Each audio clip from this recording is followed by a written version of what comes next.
bana bimeze bite?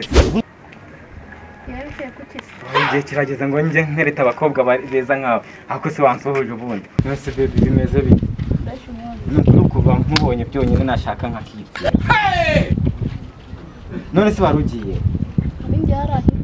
Basi se reka tujyane yenda se tugende tunaganira. Nambwira ukuntu wari umeze muri iyi minsi.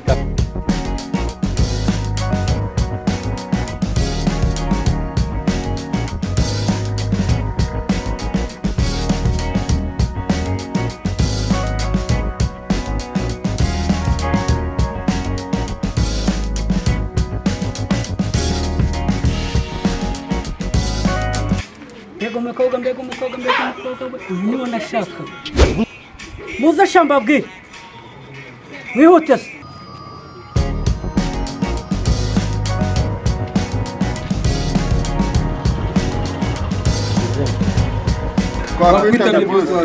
umva sha mugenda mungubitire kari agahungu shaka uriya mukobwa mwihute vavu aka kanya mumuzanire uriya mukobwa mwihute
man kugeza harimbuka usigaye ukundana n'indaya bro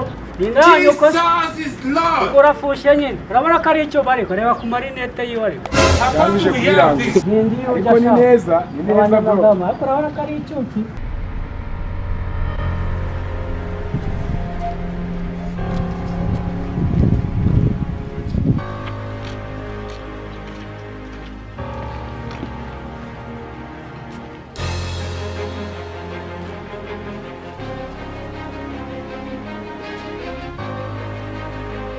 Ubwimana mukobwa wanjye. Karame papa. Ubu ngubu waje gukora icyano ku muhanda.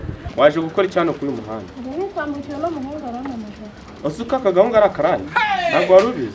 Nako nta nubwo ari indaya ahubwo ni umukira wazo. Twese muri no misi nawe usigaye warabaye indaya. Oya none se guhagarara n'umuntu uvuze ko buri indaya. Niko shawa gahungu.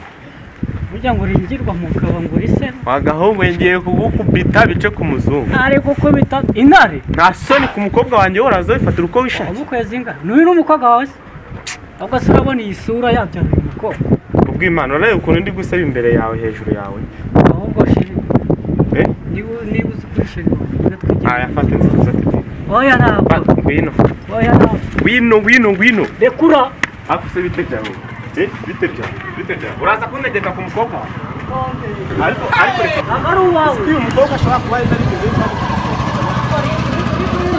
oya vaye tugende mu rugo gusa uransobanurira ahantu waroje se papa ubundi mwatetse akuse urumva ari nde wundi wari guteka mu byukuri usigaye ufata ukamagara hejuru ngo twatetse siwe wagombaga guteka reka nigendere ntwaza mwana Jesus is Lord nuko utangiye kujya unzunguzaho utwo tubuno sha ntabwo narabyaira aherekeje abandi ko sha uburyo ngo warabya waherekeje abandi uragaseka